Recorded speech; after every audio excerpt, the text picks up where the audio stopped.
Bom dia a todas e todos. Vamos continuar a nossa caminhada, né? Nós estamos fazendo, como eu propus, na primeira aula, e depois fiz bastante redundância, espero. A primeira que foi a segunda, né? Depois fiz bastante redundância na segunda, nessa aula e na terceira. E o objetivo disso, como eu disse na aula passada, foi de toda vez que nós fizermos uma referência, que eu fizer uma referência ao século XXI, a narrativa, a opinião, e indicar que isso é século XXI, não é 5 ou 4, porque é aí que essas questões vão aparecer, nós já sabermos do que se trata, no contexto da pós-verdade, né? Da falência múltipla de órgãos do real e seu fundamento, e porque o real tem um fundamento, tem sua verdade, e porque o real tem um fundamento, portanto, é sólido, não desmancha no ar, pode ser representado por um sujeito, que é uma consciência, enfim, a falência múltipla que os pós-modernos propuseram.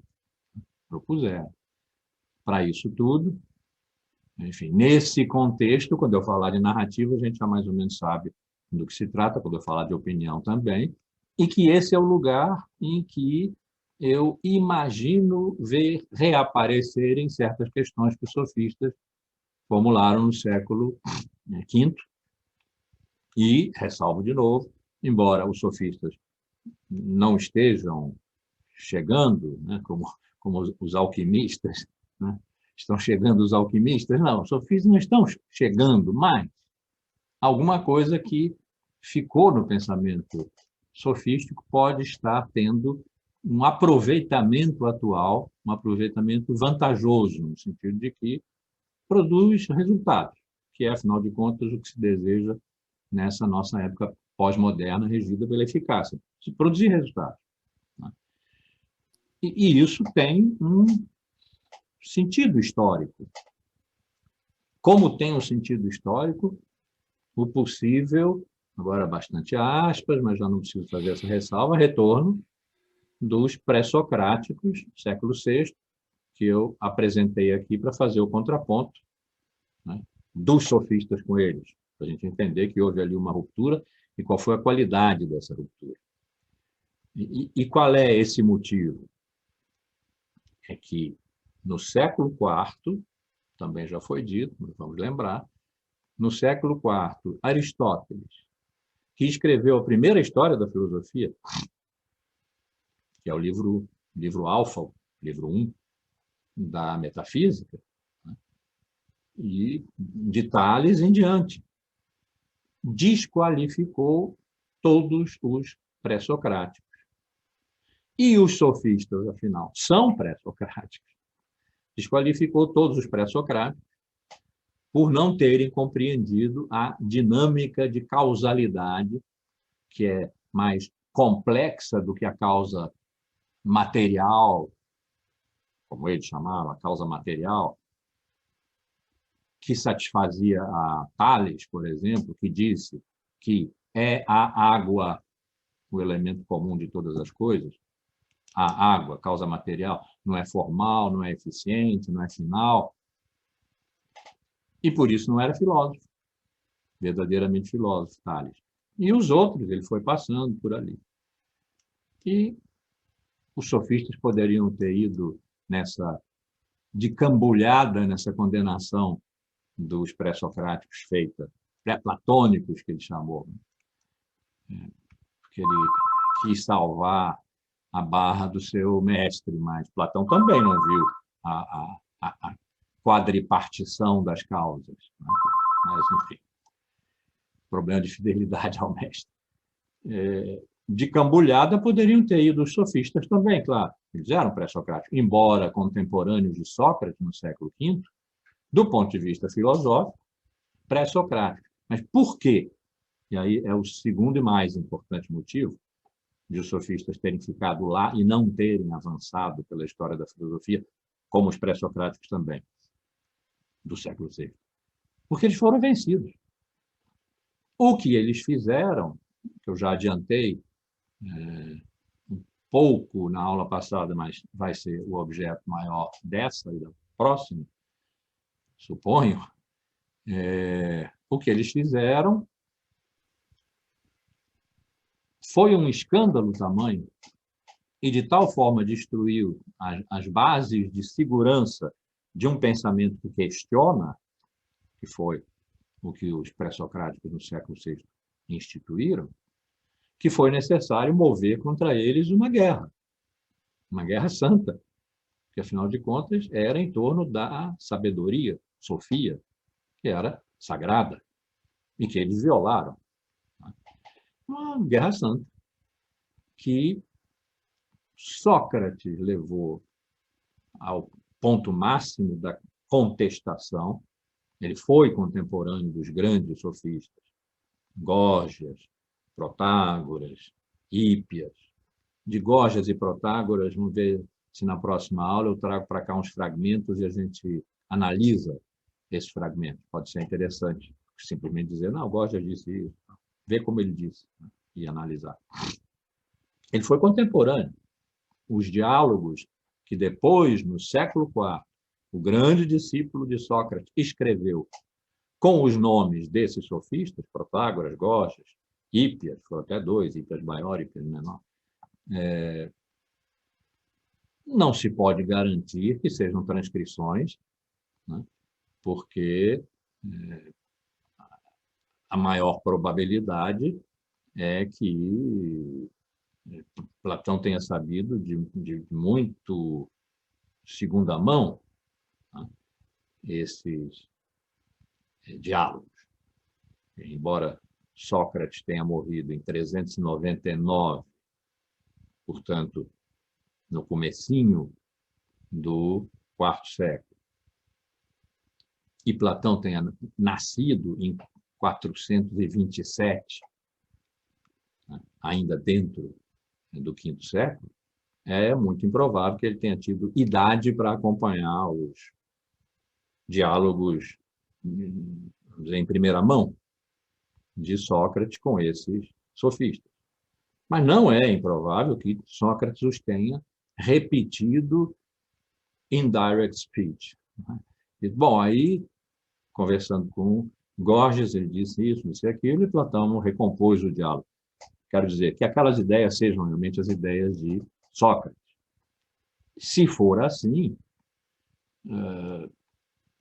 pela melhor avaliação da história, Sócrates ganhou. No século IV de Platão,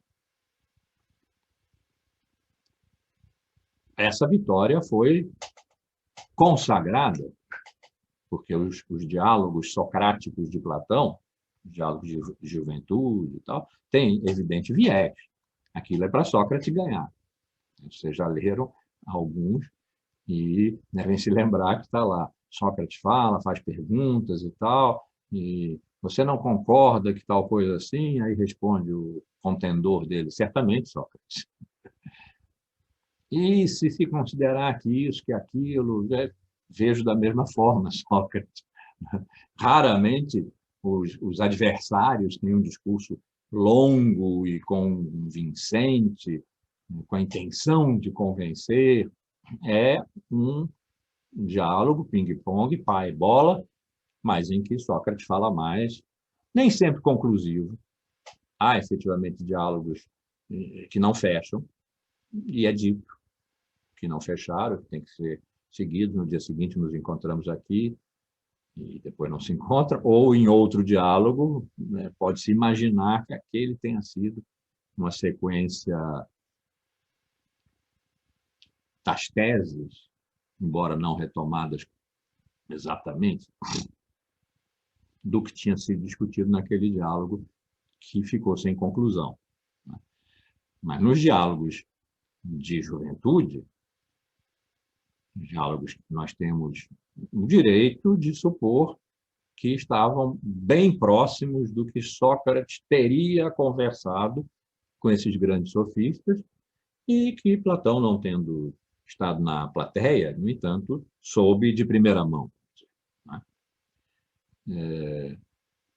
Então, nesses diálogos, apesar do viés, obviamente, pró-socrático de Platão, é possível concluir que Sócrates ganhou no século V, em que o século IV de Platão e de Aristóteles consagrou essa vitória. Platão ainda combativamente, e o que pode significar que as ideias dos sofistas tenham permanecido por um tempo, até porque elas envolviam uma discussão política sobre a democracia e a tirania. A filosofia teve, na sua origem, uma qualidade muito política, mesmo quando tratava de coisas mais abstratas. Então, Platão ainda deu combate a sofistas que já não estavam mais lá.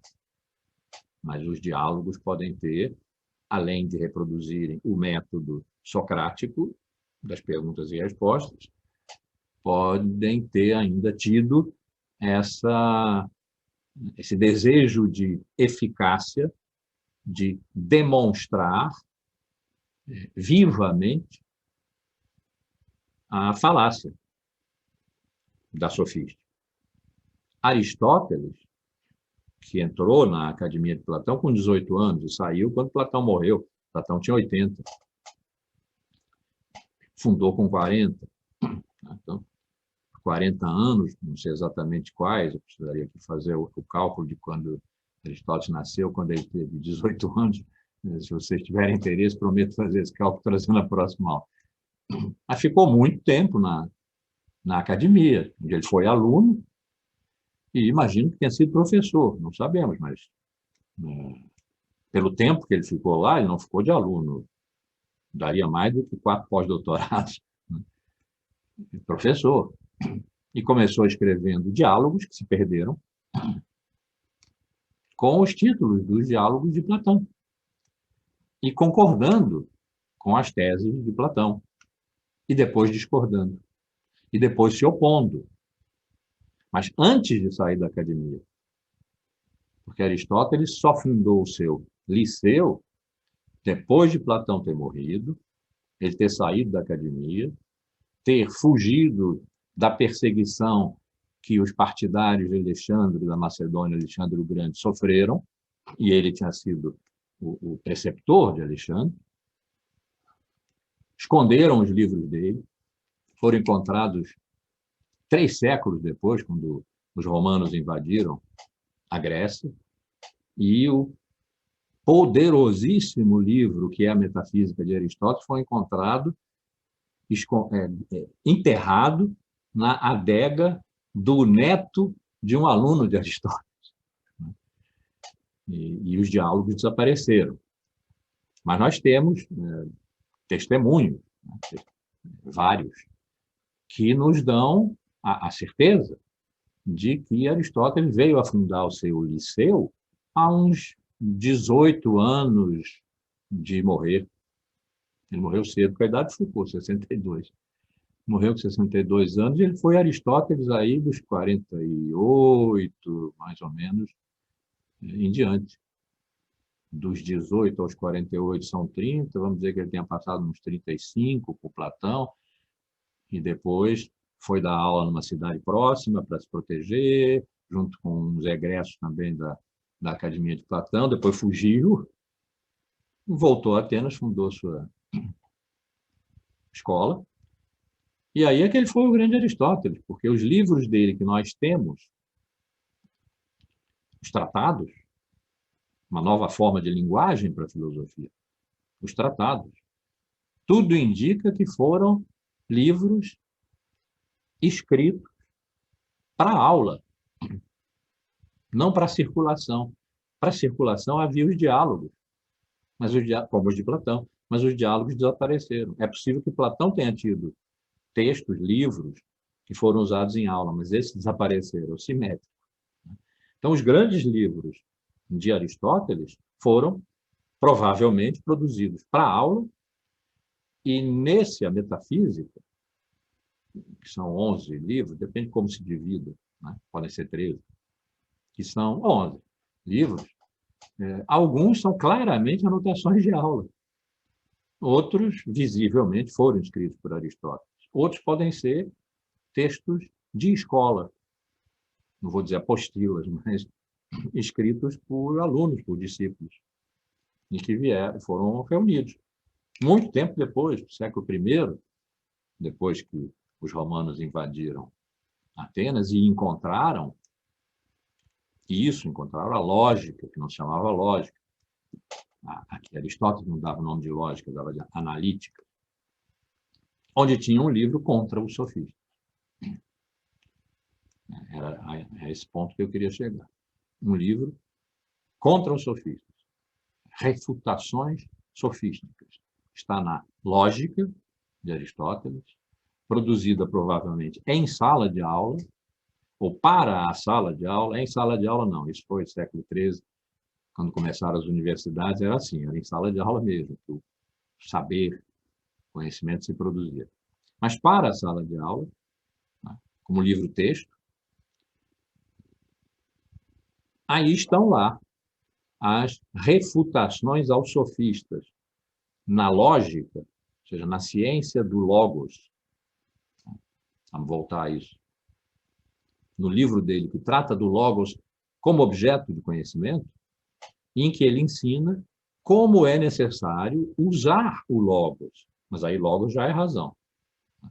Usar o logos para não errar. Tem regras de bem pensar. São combinatórias, né, complexíssimas, né, dos silogismos, os raciocínios aristotélicos, que são em 3 etapas. Tem 2 premissas, maior e menor, e uma conclusão que tem que misturar adequadamente as premissas anteriores.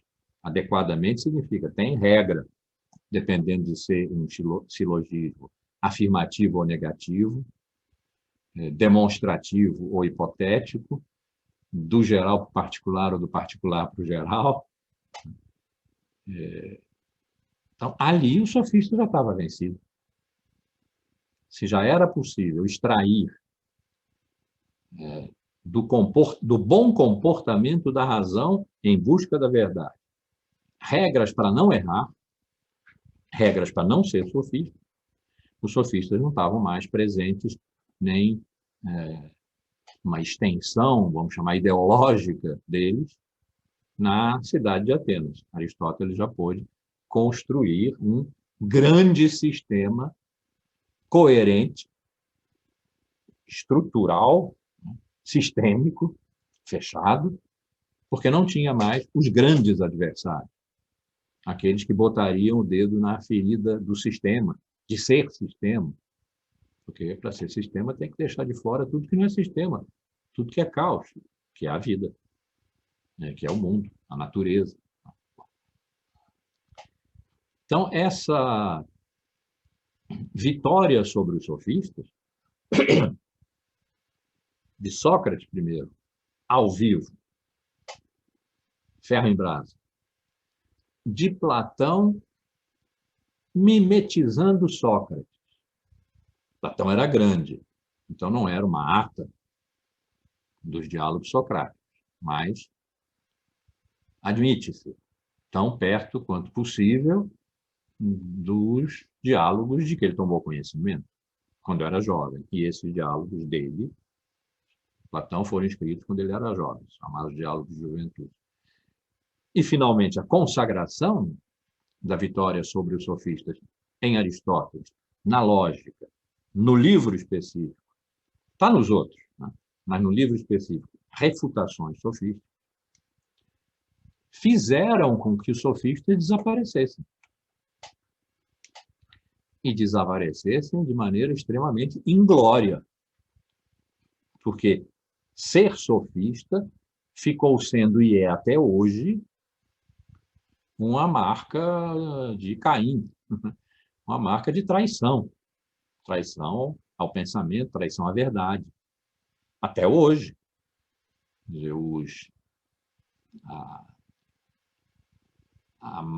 O mau julgamento que se costuma ter sobre os advogados, por exemplo. muita piada de advogado, né? Onde os advogados estão sempre mal. Por quê? Porque eles são sofistas. São, para quem os critica, sofistas.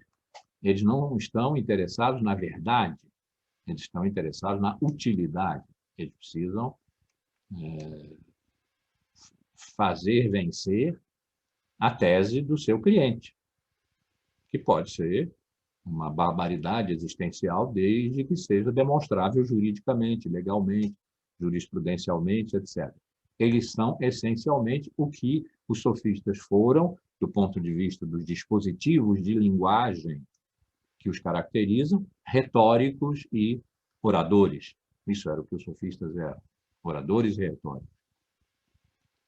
E quando a gente chama alguém, e os políticos, claro, os advogados e os políticos, os discursos dos políticos, assim é, infelizmente, concebido e reconhecido, notinha de pé de paga. Platão fez uma distinção importante entre o estadista, esse se dirige ao bem comum, está mais próximo do filósofo, e o político, P minúsculo, está lá embaixo, isso é uma escala descendente, assim, né? Que está lá embaixo, perto do sofista. Aparentemente, bom, há poucos estadistas, né? E a massa dos políticos, aparentemente, partilha com os advogados o gosto da oratória e da retórica, portanto, o pouco apreço, eu ia dizer desprezo, mas não queria ser tão taxativo, né? O pouco apreço pela verdade. Época que nós estamos vivendo. Então, com isso, os sofistas foram batidos por Sócrates. Essa vitória de Sócrates foi consagrada nos diálogos de Platão. E ali acabada. De modo que Aristóteles pôde já escrever um livro em que ele ensinava a não ser sofista. O que significa, é claro, que a oratória, a retórica que circulam no plano político e judicial, e Sócrates, no seu diálogo com Górgias, escrito por Platão, caracterizou a sofística como sendo, e ali estava se falando de retórica, mas é a sofística. A retórica como sendo aquela que se usa nas assembleias e nos tribunais. Portanto, não que isso fosse uma restrição absoluta, mas é na política e no direito, né, que a sofística se aplica, se aplicava. Talvez se aplique ainda. Então, nesse movimento tripartite sucessivo, os sofistas desapareceram. Desapareceram como escola filosófica, e nós vamos ver hoje, e talvez mais detidamente, porque vamos aos textos, alguns fragmentos, né, que nós temos, de Górgias e de Protágoras, foram grandes filósofos. Eu vou usar a palavra filósofo aqui, indistintamente, para dizer os pensadores pré-socráticos, que Heidegger os estudou a vida inteira, não gosta que sejam chamados de filósofos, eles chamam de pensadores originários. Pitágoras, que era um pré-socrático, usou a palavra filosofia, talvez tenha sido pela primeira vez, e a filosofia fica resguardada, então, para o momento em que ela se torna uma disciplina. Disciplina no sentido de organizar a vida e o pensamento, disciplinar mesmo a vida e o pensamento para o bem viver, ser feliz e não morrer definitivamente. Melhor, morrer de tal forma que a alma, que foi a nossa, não precise voltar para ser de mais ninguém, ou de um peixe, ou de uma flor, como acho que eu mencionei na aula passada aqui, né? Empédocles, um dos pré-socráticos, disse: fui menino, menina, peixe no fundo do mar, flor. Ele se lembrou de todos os serviços que sua alma prestou.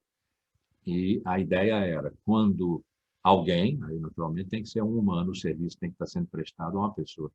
Quando alguém é capaz de se lembrar de tudo que sua alma, tudo a que sua, nesse momento sua, alma serviu, quando essa pessoa morre, a alma deixa de voltar ao serviço, se aposenta, vai para as Ilhas Bem-Aventuradas, as Ilhas Afortunadas, e passa lá a gozar de uma eternidade para frente. Não volta mais. Então, nesse diálogo Gorgias, como por acaso, Sócrates diz no final, olha, se vocês viverem segundo esses valores que nós estabelecemos aqui nessa conversa, entre Gorgias, Polo, Cállicles, são três, dois sofistas e Cállicles, que é o único personagem fictício, inventado por Platão, um político ateniense, seguidor dos sofistas. Se vocês, Gorgias, Polo, Cállicles, seguirem os valores que nós aqui estabelecemos nesse diálogo, ou seja, que Sócrates inventou, o belo, o bom, o justo e o verdadeiro, que no século XIX fizeram o horror de Nietzsche, que ele chamava sempre, entre aspas, valores superiores que querem submeter a vida. E era isso mesmo. Mas não era para submeter por mal, era para salvar a vida do mal. Uma vez que o maior de todos esses valores é o bem. Se vocês viverem assim, quando vocês morrerem, as suas almas vão ser julgadas. Aí ele conta um pequeno mito. Era uma técnica de Platão. Quando ele queria refutar, ele usava o diálogo. Quando ele queria afirmar uma tese que não era para ser refutada, ele contava um mito, ou inventava um mito. Então, no final do Gorgias, ele narrou esse mito de como é que as almas compareciam diante dos juízes para serem julgadas, e aquelas que tivessem vivido segundo esses valores, o belo, o bom, o justo e o verdadeiro, gozariam dessa licença para não voltar ao serviço, né? Essa eternidade feliz, nas Ilhas Bem-Aventuradas.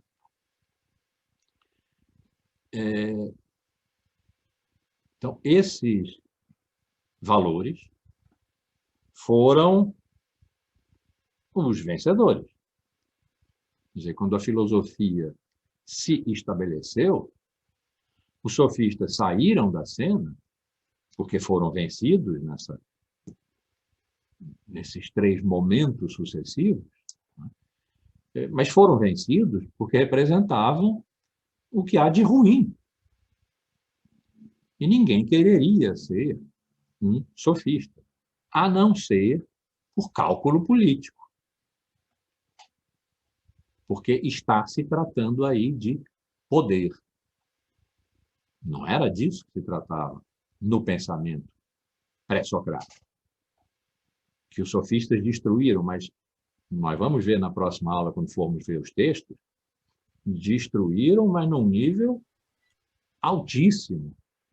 Introduziram no pensamento pré-socrático uns elementos de negação sobre ser, por exemplo, uma dinâmica, eu quase ia dizer dialética, não, uma dinâmica entre ser e não ser, portanto, um diálogo com os pré-socráticos, sobretudo com Parmênides, vai ficar mais claro, sobretudo com Parmênides, de filósofos, de grandes filósofos.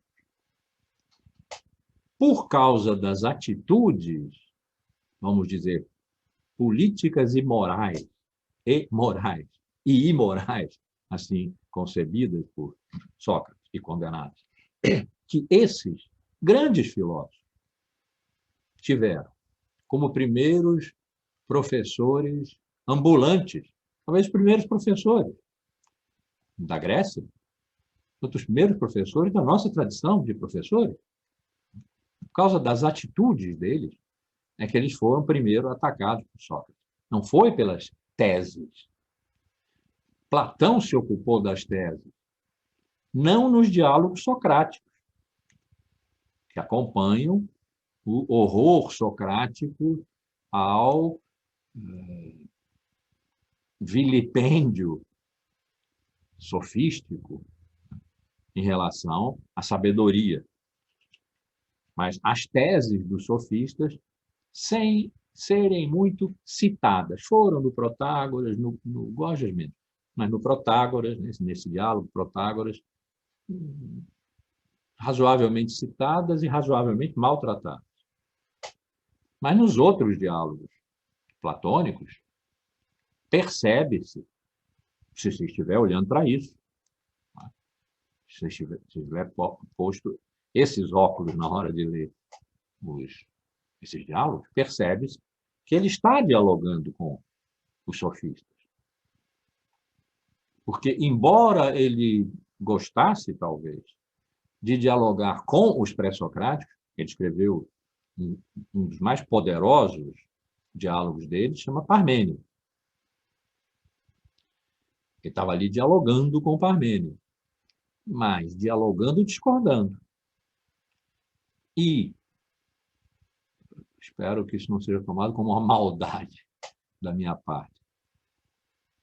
Parte da discordância com Parmênides, no diálogo Parmênides de Platão, se deve a uma absorção platônica, totalmente não desejada, tenho certeza, possivelmente não consciente, mas ela já estava no ar do tempo, de teses dos sofistas. Então, foram grandes filósofos, cujo combate, quer dizer, o combate contra eles, começou pelas beiradas menos importantes do ponto de vista filosófico. Mas foi aí que eles foram derrubados, de modo que as coisas importantes que havia podem ter escorrido dali para o pensamento platônico, ali terem acabado, frequentemente, como eu disse há pouco, muito maltratadas, essas teses, né? E Aristóteles já estava a cavaleiro para criar seu sistema, sem precisar mais combater os sofistas, a não ser num livro em que já não há, na verdade, combate. Há um ensinamento de como pensar bem, o que no implícito e no título, Refutações Sofísticas, significa os sofistas pensam mal. Se você não quer ser um sofista, leia esse livro aqui da lógica, da minha lógica, as Refutações Sofísticas. É uma outra realidade. Então, tudo isso é para dizer que os sofistas não estão voltando hoje. Mas há, na conjuntura do nosso pensamento, da nossa cultura, da relação com o pensamento e a vida, entre o pensamento e a vida, dimensões que nós encontramos nos sofistas e não encontramos no resto da filosofia. Ora, os sofistas voltaram à cena do pensamento no século XIX, junto com os outros pré-socráticos, aqueles que aos quais nós reservamos o título, né, de pré-socráticos, filósofos do século VI a.C. Pelo mesmo motivo, tanto os pré-socráticos sumiram do mapa da filosofia. Por quê? Por um motivo teórico, filosófico, metafísico. No século IV, Aristóteles os excluiu, quanto os sofistas sumiram do mapa da filosofia. Por quê? Por motivos que foram filosóficos, mas começaram morais e terminaram políticos, foram vencidos. Em ambos os casos, assim, e voltaram no século XIX, porque o século XIX, diferentemente de todos os anteriores, foi uma grande revolução. O século XIX, premido por uma espécie de progressiva degradação do alto sopro da filosofia antiga, que foi se perdendo, pode-se ver assim, é um excesso de julgamento. Mas para entender o que aconteceu no século XIX, talvez valha a pena, como um argumento retórico, quase sofístico e pronto, sai de cena. O século XIX, a filosofia do século XIX, inventou a história. Criou o paradigma segundo o qual só é possível saber das coisas, a sua verdade, portanto, saber das coisas, se nós encontrarmos previamente a sua origem no tempo, se conhecermos o seu passado, e daí pudermos descrever o caminhar dessa coisa, desse passado até o momento em que nós as estamos analisando, ou se elas já acabaram, desse passado delas até esse passado nosso, em que essas coisas que nós estamos analisando, os dinossauros, que seja, acabaram. Aí nós vamos ficar sabendo aquilo de que se trata, o que é um dinossauro, por exemplo. Nesse momento, é claro, aqueles pensadores que efetivamente existiram, que estão na história, mas que foram excluídos da história que se fez no modo da filosofia, pela vitória sobre os sofistas e pela condenação aristotélica, voltaram. Os livros deles não existiam mais. O que significa condenar? Significava naquela época condenar um filósofo a não ser filósofo, antes de haver os autos de fé, as fogueiras medievais, os índices dos livros, Index Librorum Prohibitorum, os índices dos livros proibidos, que não devem ser lidos, é parar de copiar. Naquela época, parar de copiar significava que os livros paravam de circular. Havia fragmentos. Como eu já disse aqui, fragmentos são citações sem aspas, sem dois pontos, aspas, e nota de pé de página. De modo que, na verdade, aqueles dois filólogos, Dietz e Krantz, arrancaram de Platão, de Aristóteles, Sexto Empírico, Diógenes Laércio, Alexandre de Afrodísia, Orígenes, de vários filósofos gregos, cristãos,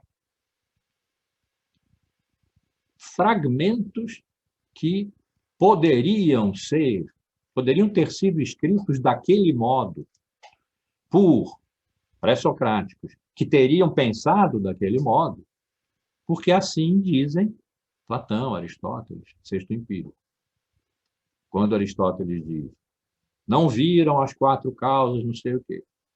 Tales, por exemplo, o primeiro deles, afirmou ser a água o elemento comum de todas as coisas. Ser a água, é a água, como foi depois reproduzido, é um fragmento de Tales. Tales terá escrito isso? Não sabemos. Às vezes, o número de fragmentos é maior, como em Parmênides, por exemplo, que escreveu um poema. Então, a natureza aglutinadora dos versos, uns depois dos outros, às vezes dá 17 versos que foram citados na obra de alguém.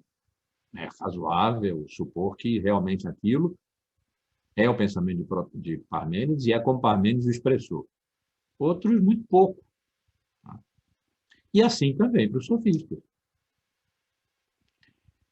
Há até uma certa discrepância, talvez porque fosse mais próximo, um século naquela época era um bocado de tempo, um século mais próximo, há nos fragmentos dos sofistas uma maior riqueza que permitiu aos seus analistas, né, estabelecerem nexos de continuidade nos raciocínios. Nós vamos dar uma olhada, não é um curso sobre o sofista, mas nós vamos dar uma olhada em alguns desses fragmentos muito importantes, para vocês verem, inclusive, a qualidade alta de filósofos que eles eram. Século XIX, portanto, recuperou fragmentariamente, e fragmentos nesse sentido, né? Não foram encontrados os livros deles, papiros do Mar Egeu, como se encontraram os do Mar Morto, o que pode transformar quando forem liberados suficientemente a narrativa bíblica, judaica e cristã. Não se encontraram esses papiros.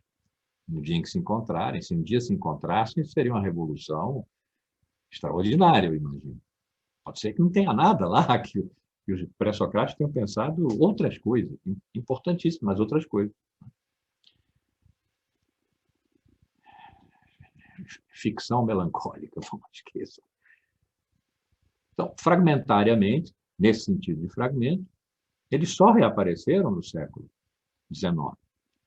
Então, assim como eu sugeri a vocês que retivessem certas palavras, certas ideias, guia, do pensamento pré-socrático, na aula passada, porque bem poderia ser que eles nos fossem úteis hoje.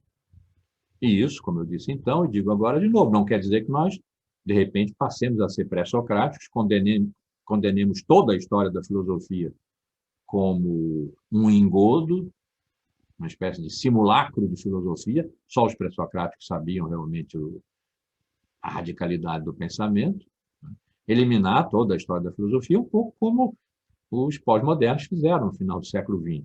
Nós, por outros motivos, motivos bons.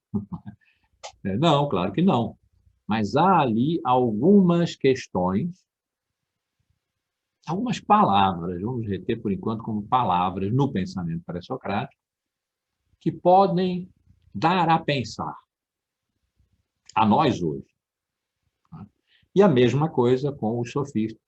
Vou pedir a vocês que retenham algumas palavras, algumas ideias que podem dar a pensar hoje. Vamos relembrar dos sofistas, dos pré-socráticos. Eu fiquei devendo a vocês uma pequena apresentação de Heráclito e Parmênides, para poder entrar, então, já mais tematicamente nos sofistas, que foram questão. Eu formulei aqui a hipótese. Tudo isso é muito hipotético, é claro. A hipótese de que questão tenha sido o novo dispositivo de linguagem que os pré-socráticos criaram para escapar do dispositivo de linguagem dos míticos, a narrativa. Vamos reter narrativa também, pelo bom motivo de que hoje nós tratamos de narrativa. Não dizemos mais discurso, por exemplo. Falamos em narrativa, para as coisas mais inimagináveis. Dizer, não, a narrativa de não sei o quê, sei lá, não é da vacina e da cloroquina, seriam duas narrativas. Tentando me lembrar agora, uma bem abstrata, que narrativa, a rigor, não caberia, mas nós usamos. Narrativa foi, nos séculos X, IX, VIII, VII, o modo de comunicar, de pôr em comum o ethos mítico, a experiência de vida e mundo dos míticos, ethos, a experiência humana de habitação, habitar entre o que não se é. O mundo, os deuses, os rios, as pedras, as flores, entre o que não se é. Esse é um ethos, ele pode ser generoso, pode ser destruidor. O ethos mítico se punha em comum de modo a formar uma cultura, narrando. Podemos discutir se nas narrativas míticas estava presente alguma preocupação com a verdade, porque a palavra existia, a letra, com a verdade das narrativas. Se eles tinham dúvidas de que, afinal de contas, Zeus tivesse feito com a mulher Alcmena, o semideus Hércules. Se tinham, imagino eu, será lá um problema psicológico sério, talvez, né? Que o divã da época, que eu não sei qual era, devia resolver. O fato é que a narrativa dos 12 trabalhos de Hércules, ou a narrativa que Hesíodo fez, da luta dos titãs com os deuses e das raças, né, de ouro, de prata, de bronze, dos heróis, dos homens, e da relação dos homens com os titãs e os deuses, foram, o que tudo indica, alguns dos modos de esses gregos, né, poderosamente inteligentes. A razão não foi introduzida, como muitas vezes se diz, na Grécia, pelos pré-socráticos no século VI, mas de modo nenhum. Então, esses poderosos, estamos falando de Homero, para ficar só com um. Pensadores poetas, a experiência que eles fizeram de estarem no mundo se manifestou na forma da narratividade. Vamos reter essa palavra narrativa. Ela não teve, então, o sentido que ela está tendo hoje. Mas por isso mesmo é que nós podemos batê-las e ver se daí sai uma chispa, que seja uma intuição, uma ideia, uma boa ideia, uma esperança. No século VI, o dispositivo de linguagem criado pelos pré-socráticos foi a questão. E eu disse aqui, questão tem dois sentidos. Nós depois nos acostumamos a que questão fosse a forma própria da pergunta filosófica, enquanto a forma própria da pergunta científica seria o problema. E a grande diferença é que o problema pede solução, e é isso que a ciência faz. E a questão não pede solução. O que conta para a filosofia é o modo de formular a questão, não as respostas que se deem. Essas são opinativas, que não podem ser demonstradas como a ciência demonstra. Para a ciência é fundamental resolver o problema. É o resultado que conta. Para a filosofia, não. É o modo, é a excelência do modo de formular a questão. Nos acostumamos com isso e é verdade, está certo. Mas há um primeiro sentido, proponho, que aparece na nossa vida cotidiana. Um primeiro sentido de questão, que é o de não abrir mão, em nenhuma hipótese abrir mão. Eu dei o exemplo do cafezinho, eu acho, não sei com quem eu ia tomar o cafezinho, se era com a Laís, era com você, né? Isso. É que você está bem na minha frente aqui. Com todo mundo aqui. Se fosse a turma da graduação, com quem eu sempre termino o curso levando a turma para o Outback, e lá bebemos, comemos, e aí ficamos um pouco alegrinhos, eu canto para a turma, o pessoal que sabe fazer acrobacias faz acrobacias, fazemos lá, ocupamos com um happening existencial filosófico o Outback por algumas horas. Eu poderia dizer, então, faço questão de que quando nós sairmos aqui do remoto síncrono, né, nós nos encontremos no presencial, no Outback, para brindar o brinde da filosofia, que eu ensino para eles, que é pelos bigodes de Nietzsche. Mas batendo copo, porque tem uns truques aí que eu vou ensinar na ocasião. Na última aula, vem cerveja para cá, nós brindamos, e não é tudo no virtual. Faço questão de levar vocês lá, senão o curso não terminou. É um modo. Né? Não tem nenhuma questão sendo elaborada aí, filosófica ou coisa. É uma atitude existencial que precede a possibilidade do questionamento filosófico. Eu me aposentei há 20 anos. Virei professor emérito, foi um cálculo um pouco presunçoso, mas tinha alta chance de dar certo, que eu fiz. Me aposentei moço para sair, eu sou do grupo fundador da ECO, então para sair das administrações, dos conselhos, das bancas disso e daquilo, estou aposentado. E pensei, eu sou professor titular, sou moço, não vão querer que eu vá jogar damas de pijama com os velhinhos ali no aterro. Devem me dar o título de professor emérito, que não é da carreira, é um título honorífico, mas é o único diploma que eu tenho na parede, é esse, que dá direitos. É o filé mignon do professor. Nenhuma obrigação, você está aposentado, não precisa fazer nada. Nenhuma obrigação e todos os direitos. Você escolhe o que você quer fazer. Eu escolhi dar aula, e pesquisa, e dirigir, mas já agora quase como convidado, sem administrações, números, projetos, FINEPs e tal, o Programa de Estudos Avançados, a ideia que eu criei lá em 81, está fazendo 40 anos esse ano, né? E orientar. Pronto. Tudo que é de professor. Fiz questão disso, eu me aposentei para isso. Não sou remunerado, porque tenho a minha aposentadoria, que é boa, a aposentadoria de professor é boa em termos, mas é boa no sentido de que não tive redução, né? O que eu ganhava no dia anterior, continuei ganhando no dia seguinte, já aposentado.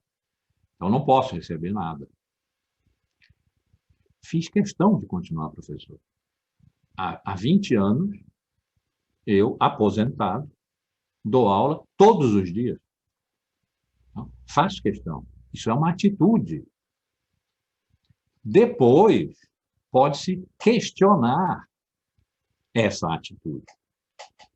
Chegar, por exemplo, à conclusão que eu não bato bem. Meu irmão acha isso, que eu trabalho de graça. Pode-se questionar, pode-se pôr pode-se refletir sobre.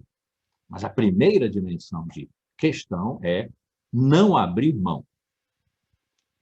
Então, eu sugiro que nós retenhamos esse sentido, porque estamos sendo convidados hoje a abrir mão do real, da verdade, do fundamento, da representação do sujeito.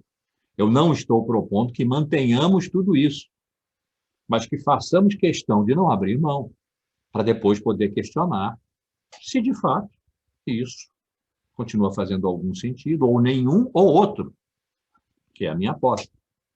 Faz sentido, mas é outro. Para isso é preciso pensar, questionar. Mas para questionar é preciso fazer questão. Então, essa primeira palavra, depois da narratividade dos míticos, essa primeira palavra dos pré-socráticos, né, questão, seu dispositivo de linguagem, depois isso mudou muito. Essa tendeu a desaparecer, embora tenha se mantido a palavra.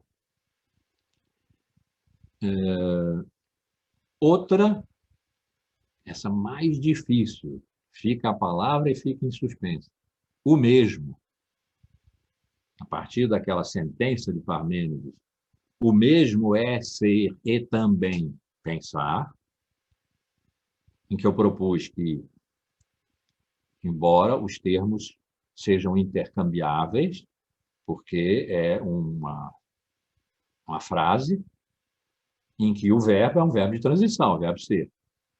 Portanto, ser e pensar não são o atributo do mesmo, são o predicativo do sujeito. E esse tipo de frase é reversível. E a tradução foi feita reversamente. Ser e pensar são o mesmo. Eu estou propondo o contrário, porque essa é a ordem em que se apresenta a frase em grego, e essa tradução não é uma invenção minha. Heidegger meditou nessa direção, e os especialistas em Parmênides acataram essa meditação, de modo que a tradução, o mesmo é ser. E também pensar, nos diz que a questão, aquilo de que não se deve abrir mão, e que por isso se pode questionar, só assim se pode questionar, depois de não ter aberto mão, é o mesmo. E a pergunta que foi feita ali pelos pré-socráticos, que eles estavam procurando um princípio universal que valesse para tudo, foi: o que é o mesmo? Feita essa pergunta, a resposta já estava dada. Quando se usa o verbo ser, responde-se pelo verbo ser. O que é o mesmo? O mesmo é o ser. Está, aliás, dito lá, o mesmo é ser. E também pensar. Significa que ser e pensar não são exatamente o mesmo, a mesma coisa. O mesmo é ser. E, a partir daí, essa pergunta não pode mais ser feita, porque qualquer que fosse a pergunta, ela tinha que usar o verbo ser, que é a resposta. A primeira resposta que foi dada. Ora, nós estamos numa época em que já talvez há um século, exceção para Heidegger, que pensou ser, mas ineditamente pensou ser no domínio, no horizonte da história, seu grande livro Ser e Tempo, bota tempo, onde toda a filosofia não o admitiu. Tempo e ser não casam, porque ser não passa. Ser não tem passado, nem futuro. Ser é a eternidade. Então, exceção feita para Heidegger. Há um século, talvez a gente pudesse até, em parte, recuar para o século XIX, pelo menos o fim do século XIX, Nietzsche, que atribuiu a Heráclito ter dito, que ele não disse, mas foi como Nietzsche o percebeu, que ser é uma ficção vazia. Então, há um tempo já, ser não é uma boa resposta. E a ideia que nos foi vendida tão longamente de que a questão da filosofia é a questão do ser, e agora eu estou dizendo aqui a questão é o mesmo, ser é a resposta. A questão ficou no ar, por causa dessa resposta tão contundente. O mesmo é ser. Ora, ser vale para tudo. Ser é um verbo. Era, deixará de ser. Agorinha mesmo, aqui, como sofista, mas sobretudo com os seus adversários filósofos do século IV. Ser, verbo, no infinitivo, infinitamente aplicável a tudo, não há nada que não seja. Isso os pré-socráticos estavam procurando, um princípio universal, genérico, abstrato. De modo que dizer que o mesmo, aquilo que é comum, é ser, está certíssimo. Só que não se pôde mais sair dessa resposta. Claro, eu estou propondo que a questão seja o mesmo e que ser seja a resposta.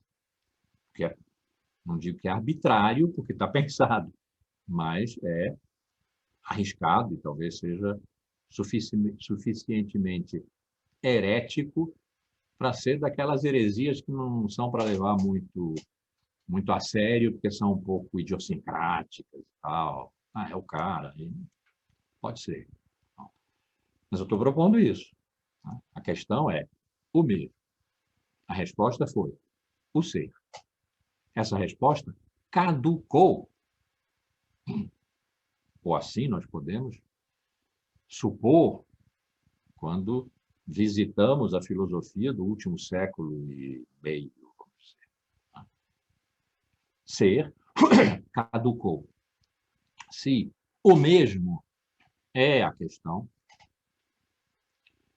se a resposta que lhe foi dada e tão longamente durou não está mais valendo, não está mais valendo como questão,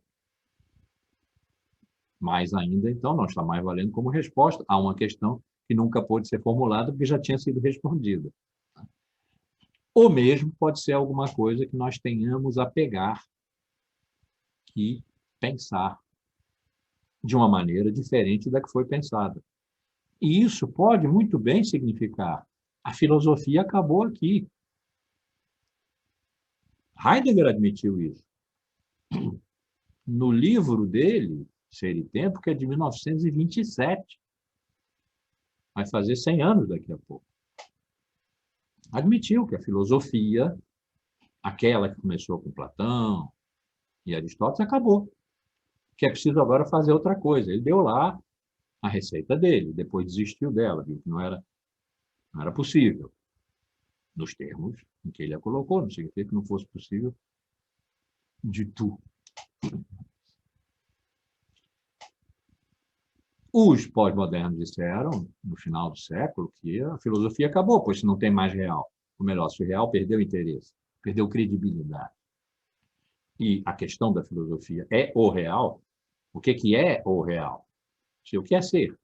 A pergunta é essa. Então, a filosofia acabou, de fato. Eles disseram isso de uma maneira não reflexiva. Não podiam refletir sem entrar no território do inimigo e perder. Na hora de entrar, perder. Seria tudo que Sun Tzu, o mestre da arte da guerra, ensinou a não fazer. Olha, você, se for a guerra, escolha o território, escolha as armas, escolha o momento. Eles fizeram bem, os pós-modernos. Escolheram e não foram bater chapa com os anteriores, os filósofos. Ali eles perderiam. Também afirmaram o fim da filosofia, nos termos dele. E pode ser mesmo, por que não? Que a filosofia tenha acabado. Filosofia significa uma longa história que começou ali entre Sócrates, Platão e Aristóteles. Pode também significar que a atitude existencial, portanto, de não abrir mão, de fazer questão, pode até se manter, mas ela não gera questionamento, não gera mais questionamento, porque a filosofia acabou.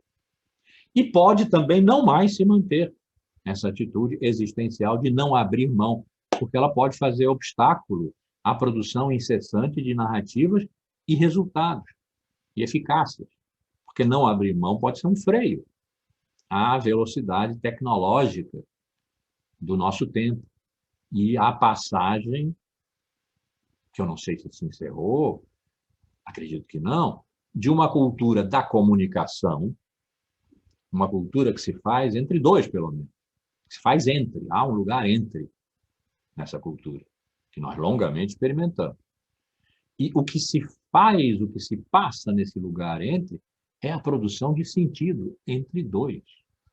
Troca de códigos, comutações, até que um sentido apareça entre dois e a comunicação se complete. É só nessa hora em que o sentido aparece que a comunicação se completa. Ora, o sentido é a verdade. Pelo menos para aqueles dois. Para uma cultura da informação, na qual nós vivemos francamente embebidos, o que não significa que a outra tenha acabado e que essa passagem tenha se completado. Mas nós vivemos numa época da informação, da hiperaceleração tecnológica, que faz com que nós disponhamos de dados. A informação é um estoque. Assinala-se, aqui tem, aqui não tem, está em falta. Aqui tem, pode pegar. Para que uso? O necessário, segundo o consumo, segundo a necessidade da demanda. E para quê? Para produzir resultados. A informação precisa ser eficaz. Essa passagem que eu acredito, mas ainda não tentei demonstrar. Se tentar, não sei se consigo. Que não se completou ainda, que está, como os medievais diziam, in via. Está a caminho. Entre uma cultura da comunicação e uma cultura da informação, na medida em que vá sendo regida mais pela dimensão informacional, utilitária, consumidora e eficaz da cultura da informação, pode tornar essa atitude existencial do fazer questão um empecilho ao avanço dos sistemas informacionais. Porque fazer questão no sentido de não abrir mão corresponderia a alguma coisa em que, uma situação em que a todo momento alguém dissesse, não, mas espera lá, está muito rápido. Você saltou. Pode ter saltado mesmo, porque o objetivo é um resultado, não é uma elaboração. Então, você saltou para obter seu resultado, tá bem, mas comeu um montão de coisas pelo caminho, das quais eu faço questão. Então, pode ser que até a atitude existencial de fazer questão esteja, vou usar uma palavra pesada, condenada. Que não só a filosofia tenha acabado, o que ainda precisa ser demonstrado, e que, portanto, o fazer questão como dispositivo de linguagem próprio da filosofia que os pré-socráticos criaram, mudou depois bastante de características e qualidade, mas se manteve, enquanto ser se manteve, enquanto a questão, o mesmo, ficou latejando, tenha se apagado, porque ser saiu de cena, e com ele Deus, que durante 13 séculos, do primeiro ao 13, pelo menos, depois pelo Renascimento adentro ainda, e depois no moderno tentou-se sair disso, Deus foi associado a ser. Então pode bem ser que nós hoje não tenhamos mais a capacidade de experimentar a radicalidade da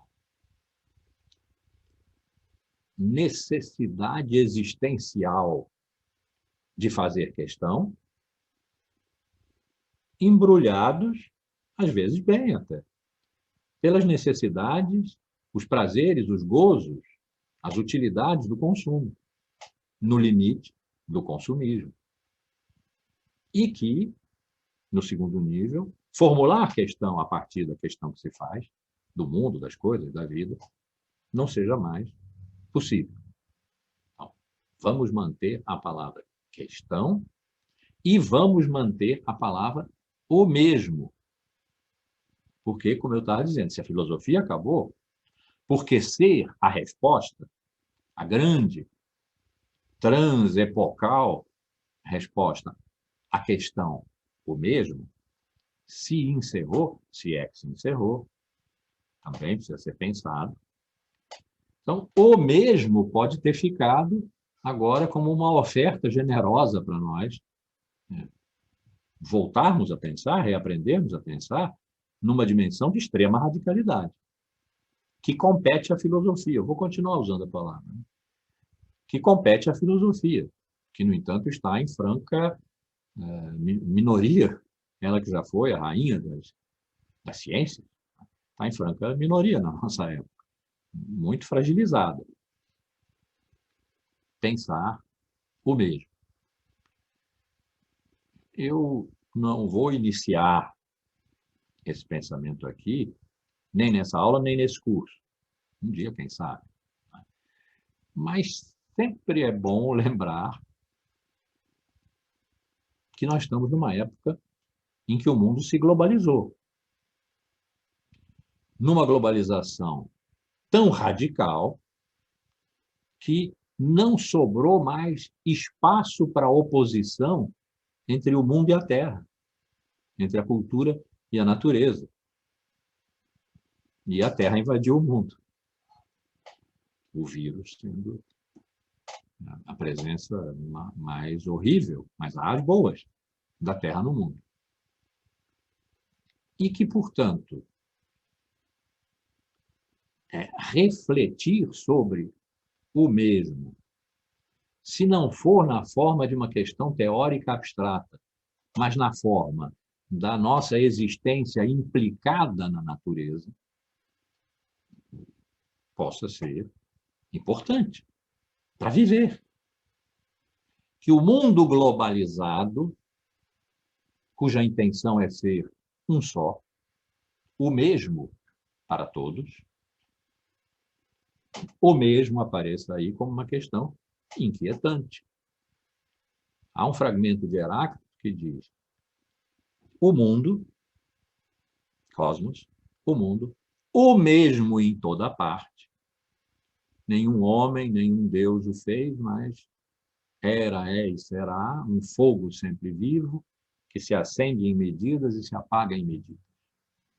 O mundo, ou mesmo em toda parte. O nosso processo de globalização pode ser estar sendo um modo de criar, no concreto do mundo, o mesmo, que se expressa na ideia do global, que, no entanto, tem que estar associada a essa outra ideia, aliás, não são ideias, são realidades vividas, do local. Não há global sem local, e vice-versa. E já se está há muito tempo usando as locuções glocal e logal para mostrar que há aí uma circulação, que o mundo não é só aquele determinado pela globalização, que há o local, os locais, os regimes de vizinhança, de contiguidade, que não estão eliminados por nós estarmos hoje num regime de globalização pela eficácia tecnológica e o consumo. A nossa globalização, houve outras, né? A nossa globalização, pela eficácia tecnológica, a planetarização da técnica e o consumo, mercado mundo. Então, há alguma coisa aqui que se passa, que pode se expressar na palavra o comum, em que talvez lateje essa muito antiga inspiração, ou mesmo a pensar lá adiante, portanto. E, finalmente, sugeri também a vocês reter a palavra aletheia. A palavra que em grego significa verdade, mas que no pensamento pré-socrático significou verdade no sentido de aquilo que a realidade dá, a realidade é a física, a força cósmica de explodir em todas as coisas, de fazer presente e manter presente. Não tem nada de a natureza que engana, o caos, não. A força cósmica de aparecer mostra e esconde. E não mostra e esconde a nós, os humanos, que neutramente estamos aqui só olhando. Apareceu, desapareceu. Mesmo com o português, que tinha que prestar atenção se o pisca-pisca do carro estava funcionando. Aí ele dizia, funciona, não funciona, funciona, não funciona. Não, seria mais ou menos assim, né? Apareceu, desapareceu, apareceu, desapareceu. Coitados de nós. O que é que nós faríamos com isso? Não, nós estamos no bolo do aparecer e desaparecer. Até porque nascemos e morremos, aparecemos e desaparecemos. Nós estamos nesse bolo, estamos?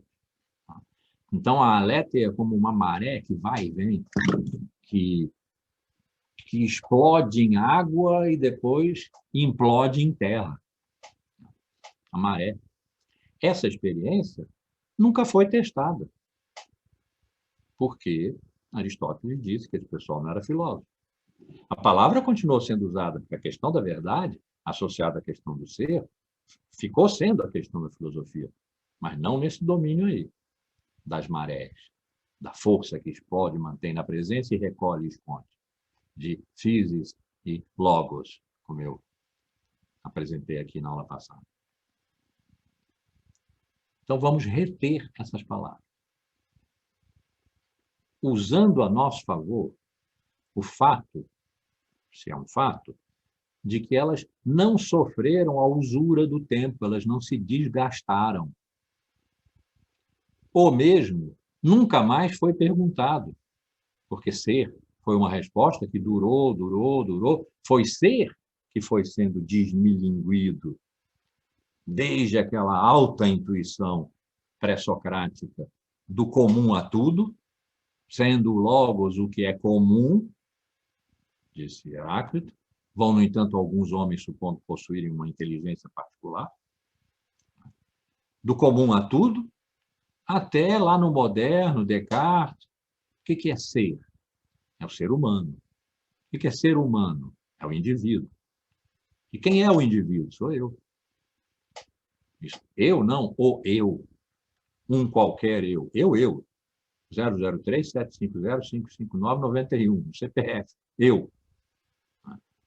Foi uma redução bruta, com passagem, não foi direta, o que possivelmente levou o pessoal do século XIX a tentar refundar o pensamento radical, porque tinha chegado a um nível de desertificação, né, muito grande.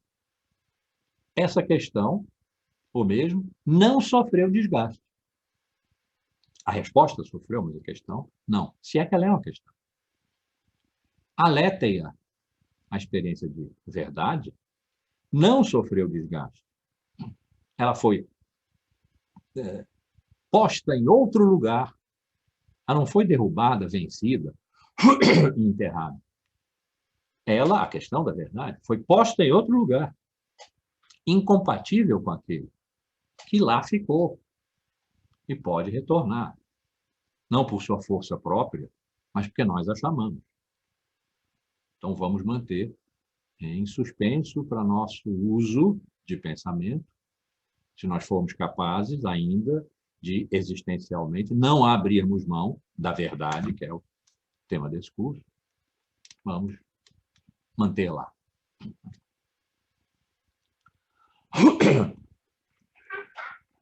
O Heráclito Parmênides que eu tinha prometido a você.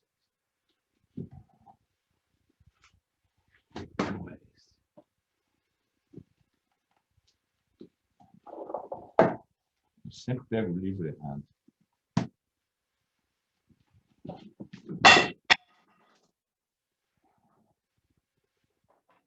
Devia me acostumar com a ideia de que nunca é o primeiro, é o último. Já vê que como os três estão contíguos, qual que é o primeiro e qual que é o último. Então, eu tinha dito, e vamos dizer, é verdade,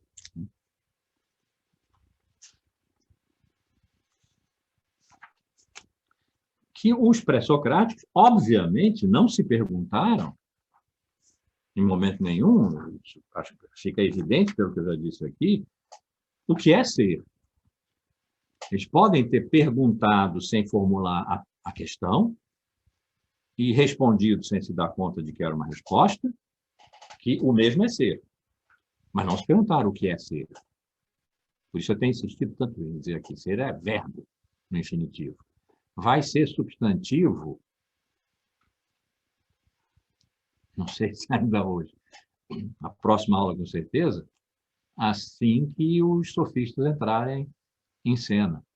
E quando os filósofos, no século IV, completarem o enterro dos sofistas, e com isso um afastamento que eles não gostariam de ter feito, pelo contrário, gostariam de ter recuperado dos pré-socráticos, fechou a tampa, o verbo, e passou-se a perguntar um substantivo, o que é o ser. Que coisa é ser? Ideia, disse Platão. Substância, disse Aristóteles. Natureza, disseram os filósofos menores, que são grandes. Deus, disseram os cristãos. Sujeito, disseram os modernos. História, disseram os segundos modernos, século XIX. O ser, substantivo. Não para os pré-socráticos. Então, a pergunta, o que é ser? Não lhes ocorreria, porque significaria por ser em função de objeto, diante de um sujeito. E, aí Heráclito de novo, sendo logos, o que é comum, vão, no entanto, alguns homens supondo possuírem uma inteligência particular. O que significa uma inteligência particular? O que é meu. Todo o resto está fora de mim. Essa exterioridade não tinha sido criada ainda. Todo o resto está fora de mim. E o que está fora de mim é objeto do meu pensamento. Então, o ser, que não sou eu, está fora de mim. Logo, é objeto do meu pensamento. De modo nenhum no século VI. Então, o que os grandes pensadores do século VI fizeram foi tentar compreender o que pode significar que tudo é. Que ser é tudo. outro de Heráclito, né? Ouvindo não de mim, mas do Logos. É sábio dizer tudo um. E tudo, como eu já disse aqui, é panta, e panta é todas as coisas, sem nenhuma exceção. Neutro plural, quer dizer, todas as coisas. Um. E um, todas as coisas. Essa é uma formulação da ideia de ser. Ser é tudo. Então, a pergunta, o que é ser? Tudo. Não responderia. Então, a tentativa de compreender o que significa ser em todas as coisas, tentativa de compreender, não a pergunta, botar o dedo no nariz do ser, indicativo, e perguntar o que é você, de tal modo que ele pudesse responder e eu compreender, não ocorreu ali.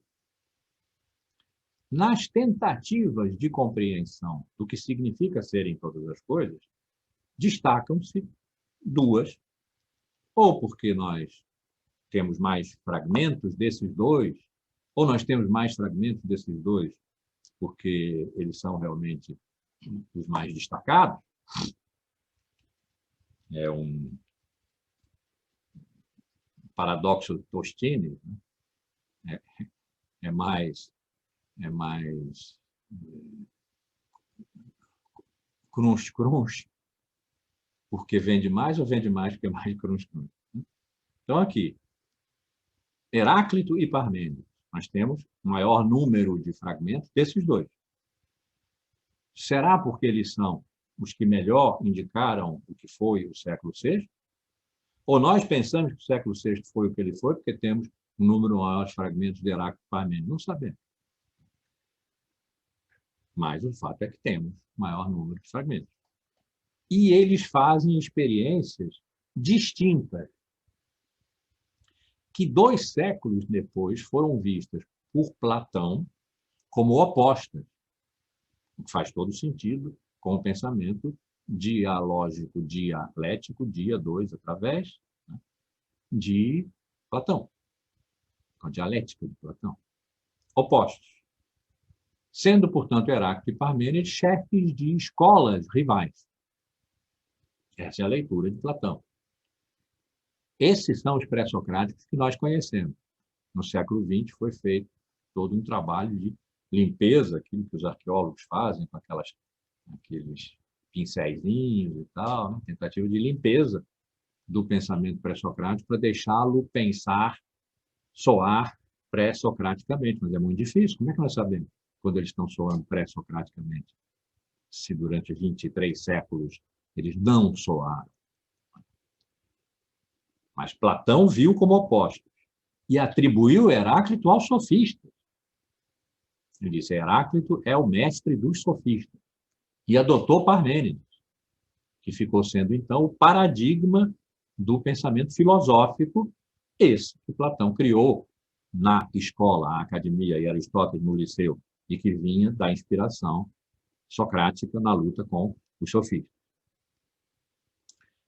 Não acredito, mas não acredito em função de outras leituras, de outras coisas, de certas hipóteses genealógicas, de história do sistema, de história dos paradigmas filosóficos, o que Foucault chamou história dos sistemas de pensamento, uma coisa mais ou menos próxima, eu sou muito devedor a ele, todo mundo sabe. Por esses motivos, nenhum conhecimento mais direto, mais fundamental, mais radical dos pré-socráticos, imagina. Eu não acredito, não vou dizer não concordo, mas não acredito. Acredito mais que Heráclito e Parmênides se complementam. Vocês se lembram de que a grande intuição de ser como princípio se manifestou na dinâmica, sístoles e diástoles, eu chamei aqui, na dinâmica de physis, a explosão de tudo que se dá, e logos, a recolha e proteção de tudo que excessivamente manifesto tende ao caos. Então, esse movimento de expansão e contenção que modela a ideia de aletheia como verdade é a espinha dorsal, tanto quanto a gente possa dizer isso hoje, né? Do pensamento pré-socrático. E que Heráclito tenha explorado mais a dimensão physis e Parmênides mais a dimensão logos. Mas numa mesa redonda entre os dois, ambos pré-socráticos, os sofistas ainda não tinham feito o seu magnífico estrago e ainda não havia os filósofos, acho bem improvável que eles se sentassem um diante do outro para excluir o outro. Porque se Heráclito propusesse a exclusão do pensamento de Parmênides, ele estaria implicitamente, não de maneira absoluta, mas implicitamente, propondo a exclusão da dimensão logos do ser. Idem se Parmênides, sentado diante de Heráclito, diante de uma plateia ávida de vê-los se complementarem, dissesse, não, isso que Heráclito diz dá uma ênfase à physis com a qual eu não concordo, acho errada, deve ser excluída. E Parmênides disse coisas que realmente levam a pensar assim. Platão não era fraco em filosofia, não é? A leitura que ele fez de duas escolas opostas, se sustenta, sem dúvida, mas é de Platão. 24 séculos correram de lá para cá. A gente pode começar a pôr meio em questão. Então, vejo assim, logos e physis, humanidade, a folha de papel, as duas páginas. A página de Heráclito era mais a physis. A página de Parmênides era mais o logos, que se complementam, que não dá para arrancar um do outro. Então, vou ler apenas alguns fragmentos.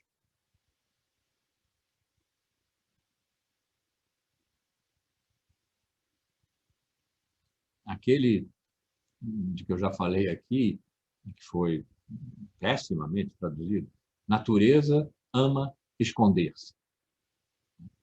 E que Heidegger, analisando, propôs uma interpretação, que seria uma tradução extensa, pensante, não filológica, physis, isso quer dizer, a força que faz brotar e dá presença a tudo.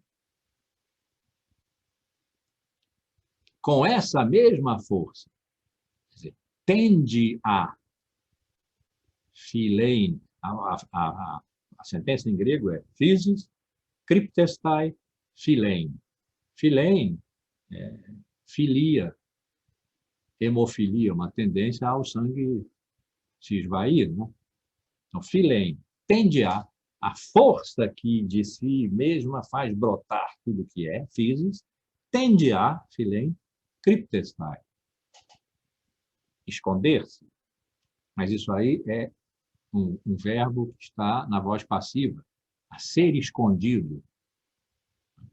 A ser escondido pela mesma força que manifesta, que é o fundamento da ideia da aletheia, da verdade. Então, o que é a physis? É todo o manifestar e reter. Pertence, portanto, à physis, no manifestar, também o logos, o reter. Esse cryptestai, esse ser oculto, é o logos que determina. Mas onde que estava o logos nessa sentença? Na physis. Porque não há physis sem logos. Não há força de fazer aparecer, senão porque há também nela a retenção, a contenção, a limitação, a proteção. Por isso que eu disse aqui, o logos da physis, a physis do logos, um no outro. Isso é uma experiência do pensamento que não faz oposições. Já, já, os sofistas vão fazer e os filósofos vão consagrar. Vão comer a isca dos sofistas. e vão consagrar as oposições. Não há oposições aqui, há tensão, em Heráclito, sobretudo. Tensão tem uma positividade. Uma sentença dele diz, talvez alguém tenha perguntado, Heráclito, o que é música? E ele respondeu, tensão de contrários, como de arco e lira. Há contrários, mas os contrários não são opostos. Eles se tensionam, e é por essa tensão que o arco na lira, a lira e o arco produzem uma terceira coisa, que é a música. Assim também a tensão de logos e physis expressam tudo o que é, uma vez que tudo o que é tanto se manifesta quanto se oculta. E é aí que se passa o mais digno de ser pensado, como Heidegger diria, que é a aletheia, a verdade. Então, não haver oposições que excluam alimenta um outro fragmento dele, que é dos meus favoritos, porque só tem antônimo, que é assim, o contrário é convergente, e dos divergentes nasce a mais bela harmonia, e tudo segundo a discórdia. Só tem antônimo aqui. Harmonia e discórdia. Contrário, convergente. Convergente e divergente. Não é dizer que entre essas palavras não há nenhuma diferença. Não, há diferença, por isso que elas precisaram ser ditas. Mas essa diferença é a da tensão e complementaridade. Tensão, como de logos e physis, complementaridade, como de logos na physis, physis no logos. Então, vou reler. O contrário é convergente, e dos divergentes nasce a mais bela harmonia, e tudo segundo a discórdia. Uma outra, que também é muito boa. Conjunções. O todo e o não todo. O convergente e o divergente. O consoante e o dissoante. E de todas as coisas, e de todas as coisas. Tem, em parte, o mesmo sentido do o contrário é convergente, dos divergentes nasce a mais bela harmonia, e esse outro sentido, de tudo e de tudo. Vou ver se eu encontro.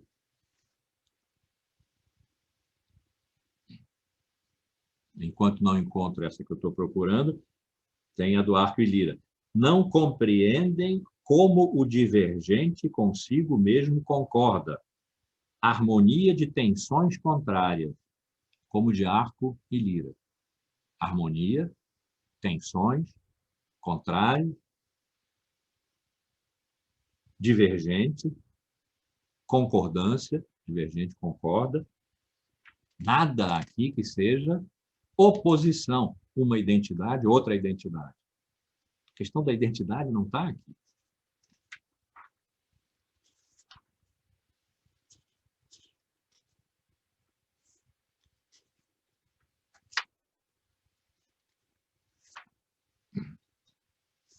Onde está?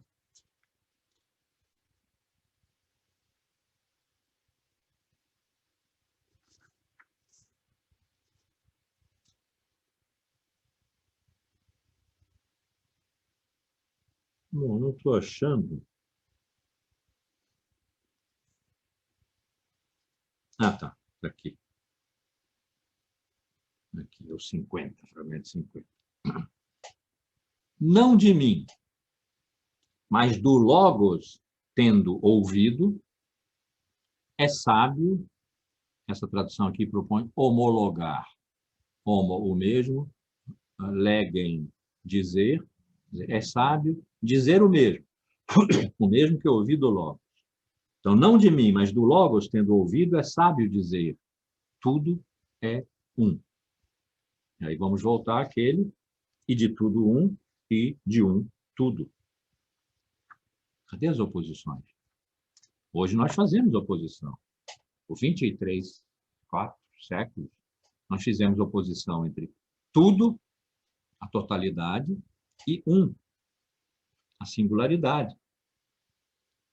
A singularidade nunca foi passível de conhecimento, porque é singular. Só é passível de conhecimento o universal, o geral, o absoluto. Cadê isso aqui em Heráclito?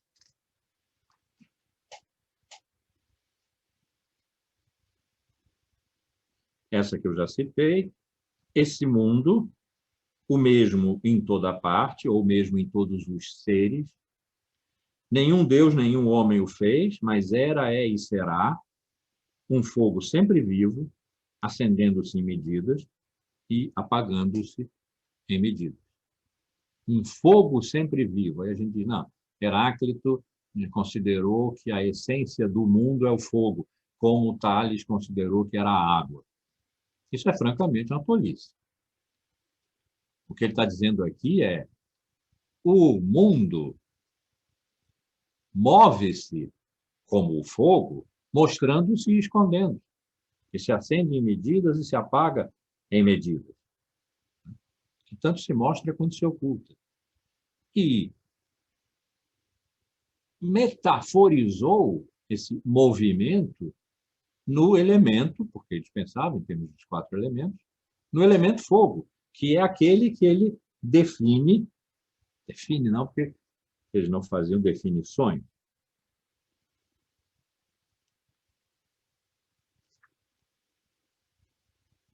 Então, o que seria o fogo?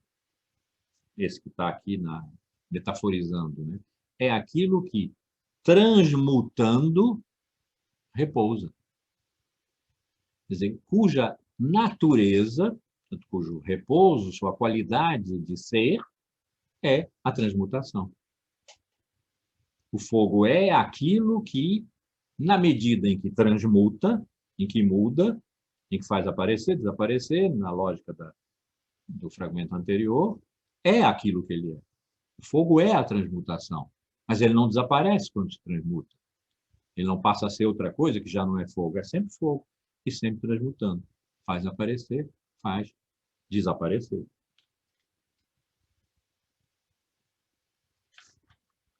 O famoso,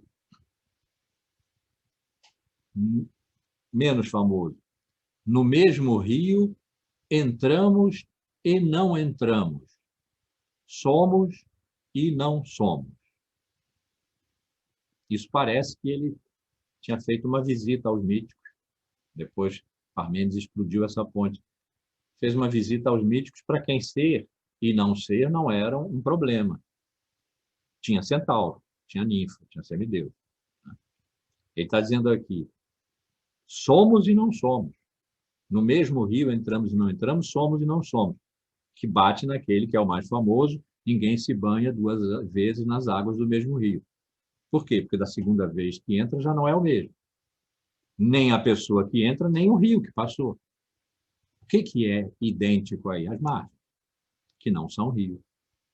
Que contém o rio, são o logos que contém o rio, physis, que, portanto, transmutando-se, repousa. É o mesmo rio, não é o mesmo rio. E a pessoa que entra, porque o tempo passou, é a mesma pessoa e não é a mesma pessoa. Mais radicalmente aparece aqui no entramos e não entramos, porque não é o mesmo. Somos e não somos. Somos e não somos é um problemão aqui. E, efetivamente, Parmênides vai tratar disso e os sofistas. Gorgias tratou diretamente da questão de ser e não ser. Tirou de Heráclito, aprendeu com Heráclito, opôs-se a Heráclito, o que parece o mais viável de interpretar, opôs-se a Heráclito, bebeu em Parmênides, não sabemos porque ele não faz referência. Mas a questão de ser e não ser, questão shakespeariana, eis a questão, começou aqui. Somos e não somos. Por quê? Porque tudo flui.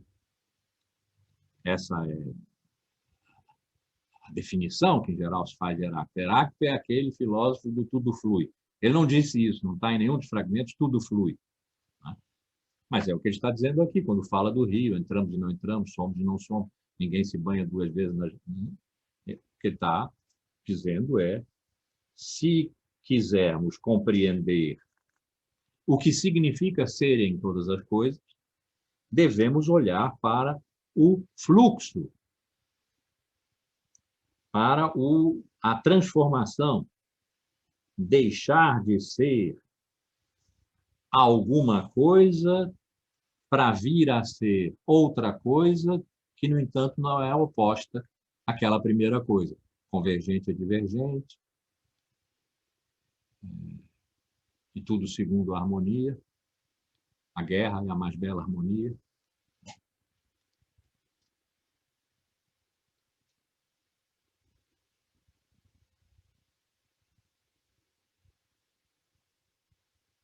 Bem, acho que para indicar o que é que Heráclito fez, tentando entender o que significa serem todas as coisas. Não perguntando o que é ser. E, proponho eu, olhando para a dinâmica de serem todas as coisas, para physis, de preferência, não com exclusividade.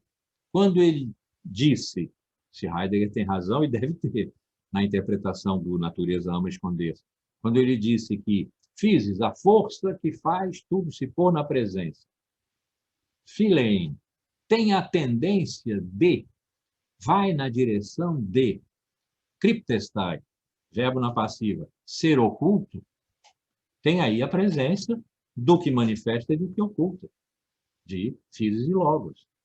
Quando ele diz, sendo logos o que é comum, vão, no entanto, alguns homens, supondo possuírem uma inteligência particular, logos está aí presente.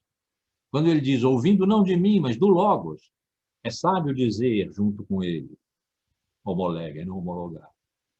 Tudo um. Ele está tratando do logos.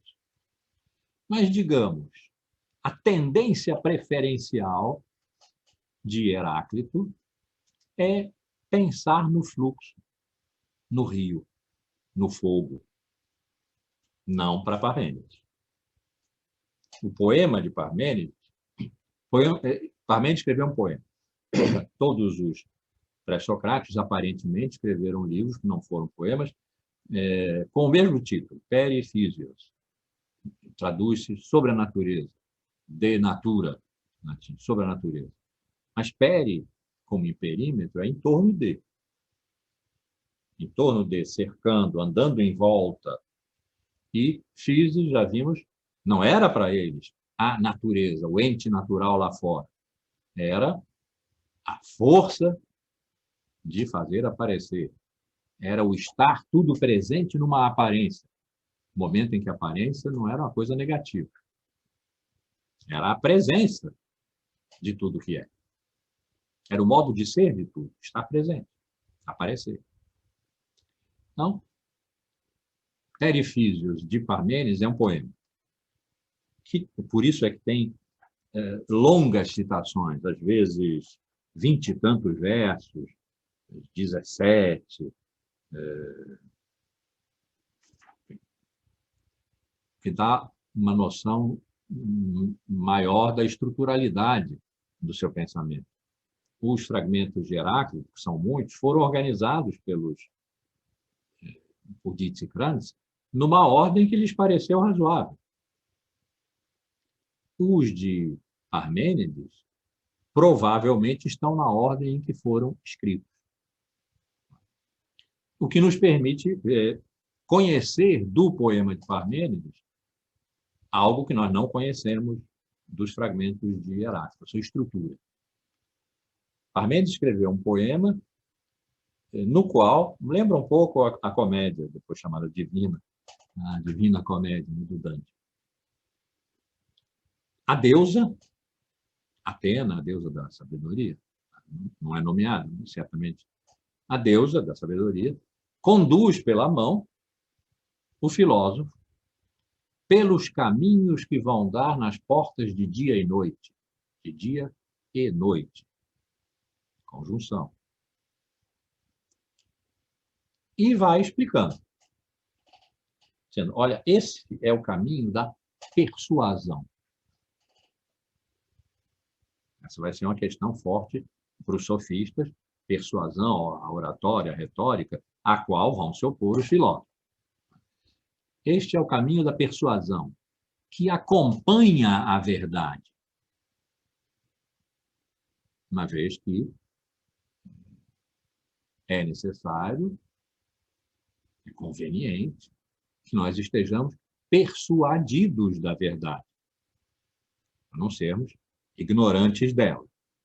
É o caminho da persuasão, que acompanha a verdade, mas que não é o caminho da verdade. Você pode ir por ele. Aquele pelo qual você não pode ir é o de não ser. E aí parece que ele está rebatendo Heráclito. E não há nada de errado em um filósofo rebater o outro. A questão é, e a questão platônica, ele estava excluindo Heráclito, jogando Heráclito para os leões sofísticos, que ainda não existiam, mas viriam daqui a pouquinho, aqueles que Heráclito, de certa forma, previu quando disse, olha, o logos é o que é comum, mas vão alguns homens aí desavisados, não digo, desavisados, supondo possuírem uma inteligência particular. Claro que possuem uma inteligência particular, mas isso não é o mais importante. Não é o homem a medida de todas as coisas. Mas os sofistas vão dizer que sim. Que é a inteligência particular do indivíduo que determina o ser e o não ser. Não em Heráclito. Então, Parmênides está aqui se opondo a algumas ideias de Heráclito.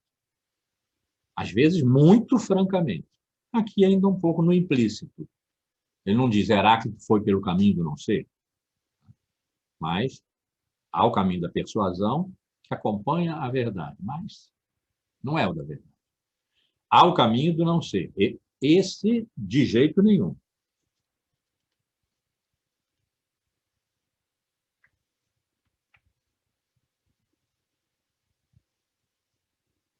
De não ser, não permitirei, é a deusa falando com o filósofo, né? De não ser, não permitirei que digas e penses, pois não dizível nem pensável é o que não é. E por quê? Porque necessário é pensar o que é, pois é ser, e não nada. E nada não é. Aí fica mais confuso para nós, né? Pois é ser, e não nada. Então, eu não vou deixar você ir pelo caminho de não ser. Porque esse não é pensável nem dizível. E eu estou conduzindo você ao pensável e dizível, a verdade. Então, por esse caminho, não. Mas ainda não quer dizer que Heráclito tenha percorrido esse caminho. Mas, em seguida, se Heráclito tivesse dito tudo flui, ele não disse. Tudo flui, então isso que eu vou ler agora provavelmente se referiria a Heráclito. Que é: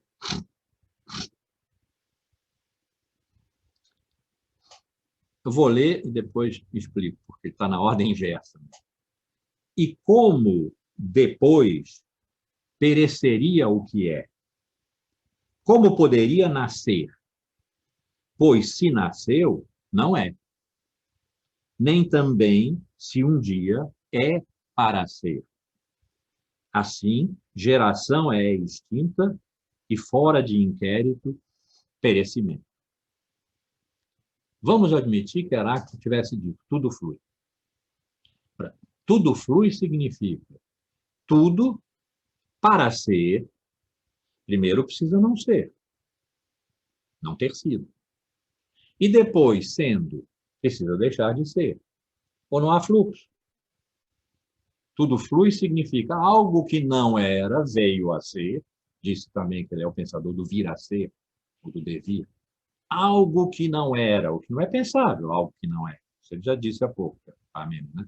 Algo que não era veio a ser, e sendo, deixou de ser, se tudo flui. Veio a ser e não ficou sendo, porque então o fluxo aqui acabou. Sendo, deixou de ser. E é o que ele está dizendo aqui. Como depois pereceria o que é? Ele começa pelo fim. Algo é e deixa de ser. Como poderia nascer algo que não é ainda, que nasce e vem a ser? Como algo que, vindo a ser, é, poderia antes não ter sido? Sem que com isso tenha que se admitir que há não ser, que não ser também é. Aí que Gorgias vai bater direto.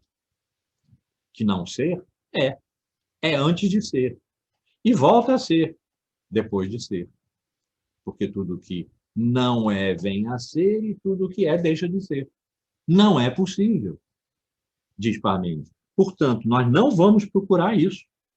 A geração, quer dizer, o aparecimento, e o perecimento, o desaparecimento.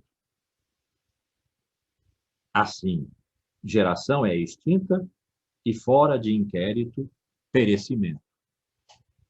Quer dizer, tudo flui? Não. É mentira. Porque para fluir é preciso primeiro não ser, depois ser, depois não ser. E o que não é, não é. Nada permitirei que penses nem digas, pois nem pensável nem dizível é o que não é.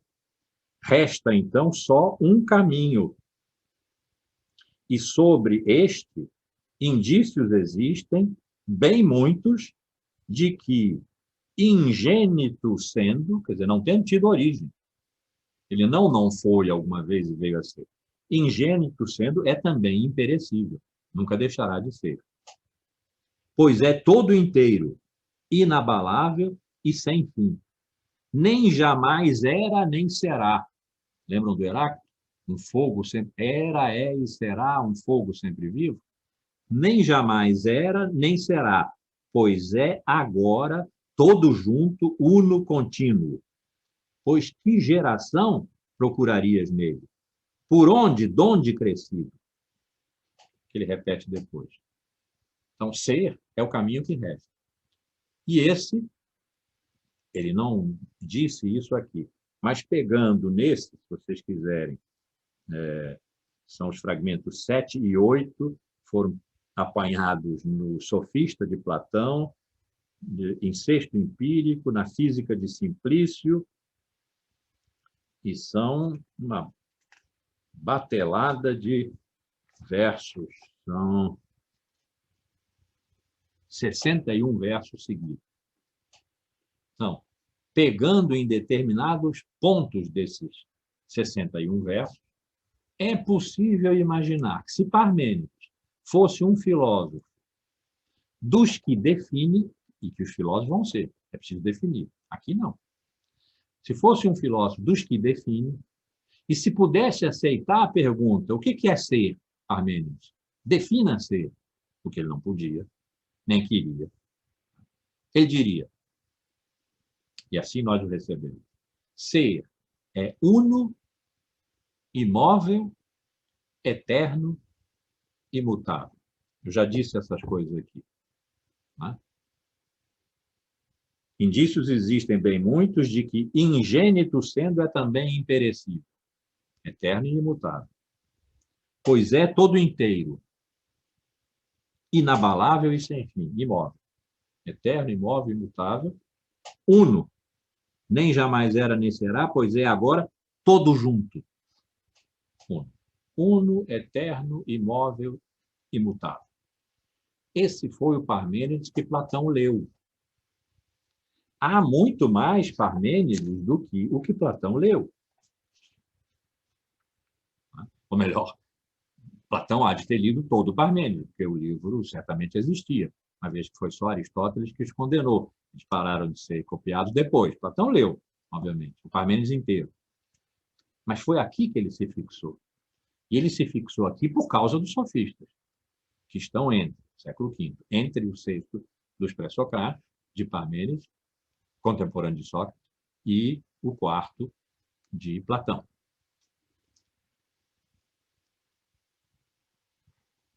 Acho que é isso. Eu queria trazer com a leitura e curtíssima interpretação de alguns fragmentos de Heráclito e Parmênides a experiência de serem todas as coisas que constituiu o pensamento pré-socrático. O pensamento pré-socrático não é só aquele cuja tese é tudo é, nada não é. Temos aqui um princípio, sei. E tudo é na dinâmica de physis e na unidade de logos. E nessa dinâmica e unidade está o aparecer e o reter, que constituem a letra e a verdade. Pronto, acabou. Pronto, falei. Não. Há uma reflexão sobre o que significa para o pensamento que ouve o logos e diz tudo um, o que significa tudo ser.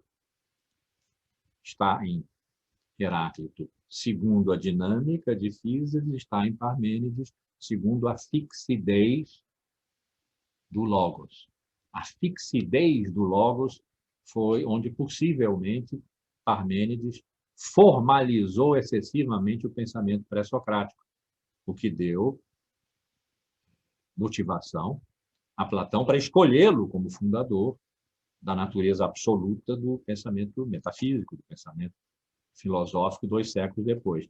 E deve ter sido por aqui que os sofistas entraram, como grandes filósofos pré-socráticos que foram. Foi por aqui que os sofistas podem ter entrado. É do que nós vamos tratar, então, nas 2 próximas aulas, provavelmente, ou 3, sempre tentando fazer essa correspondência, guardando algumas palavras guia, algumas sugestões, insinuações, para retomarmos na nossa época. Então, acho que é isso por hoje. Por hoje é só. Como é que dizem os psicanalistas? Vamos ficar por aqui.